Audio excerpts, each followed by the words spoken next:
So I'm Alan Knight. I am a senior fellow at Accountability, and I'm also a member of the IIRC working group.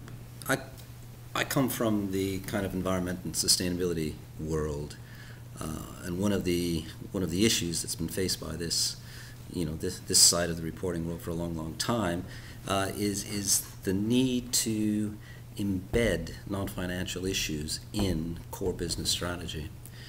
And while sustainability reporting or CSR reporting or corporate citizenship reporting or whatever you want to call it is still siloed, is still managed as an event apart from core corporate reporting, it is not, the issues that are being reported on in these reports are not having the opportunity to be fully and effectively embedded in core strategy development. And until you begin to bring these issues into core strategy, you're not going to be able to deal with them in an effective way. I think the key message is that you cannot have integrated reporting without integrated thinking. And you're not going to get integrated thinking until there's an incentive to do it. And integrated reporting can be that incentive.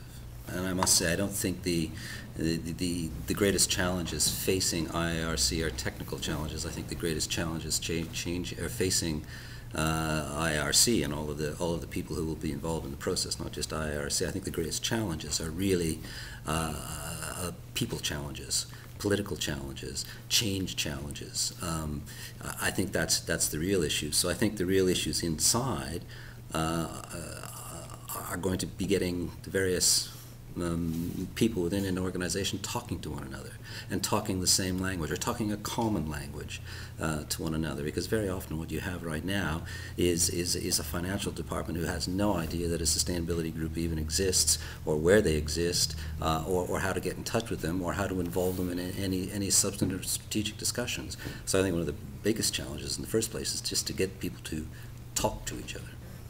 What are some of the dangers I see that would impede it from moving forward effectively? I don't know if there are actually any silver bullets. I think it's just it's got to be a complete and comprehensive program of engagement and change. I don't know if there are silver bullets, but some of the things that I think could hold it back. One is that we lose sight of ambition. Okay, that we entertain too many little cuts in order to get an agreement with people we think it's important to get an agreement with. You know, it's kind of death by 1,000 cuts. I think if we lose our bigger ambition, then we become disconnected from our vision.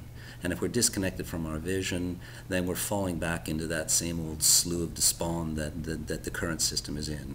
It's going to be little bolt-ons, bonds that won't work. So that's one thing that would seriously impede the success and the credibility, and that is simply not remaining true to that ambition. And I don't mean that in an idealistic way. I mean it in a very strategic way. Unless we keep that ambition in front of us, that vision in front of us, we'll simply decline into insignificance and another vainglorious effort. I think secondly, we have to worry a lot about legitimacy. And I think for an initiative such as this, one of the primary sources of its legitimacy is internal, not external. And by internal, I mean the stakeholders that it involves. So stakeholders are internal or external. I'm calling them internal because they're included in the process. It's inclusive, and therefore. So I think another big challenge is losing that battle for inclusivity. If we are not adequately, appropriately, and fully inclusive in this process, so that we bring into it all of those people who need to have a say, who want to have a say, and without whom, without allowing whom to have a say, we will lose the legitimacy we need to move it forward. And this is, the success of this venture will depend upon our ability to sell it to the constituencies who are going to use it. and both use it and use the results of it. And if you don't bring people along with you, and if you don't have that, inclusive, that legitimacy gained through inclusivity, once again, I think that's a significant problem. I think accountability, like other research organizations and standards organizations, can best help an initiative such as this by, in a couple of ways. First of all, by aligning its research programs and its standards and standards development programs with this larger initiative, so that things that it does can contribute to, can be seen as plug and play, can be seen as part of the solution, not as another element of competing proliferation. So I think that's one important thing. And the other thing, of course, is that accountability, like many other organizations, has its own, quite large and significant communities and networks. So obviously those need to be tapped into as well.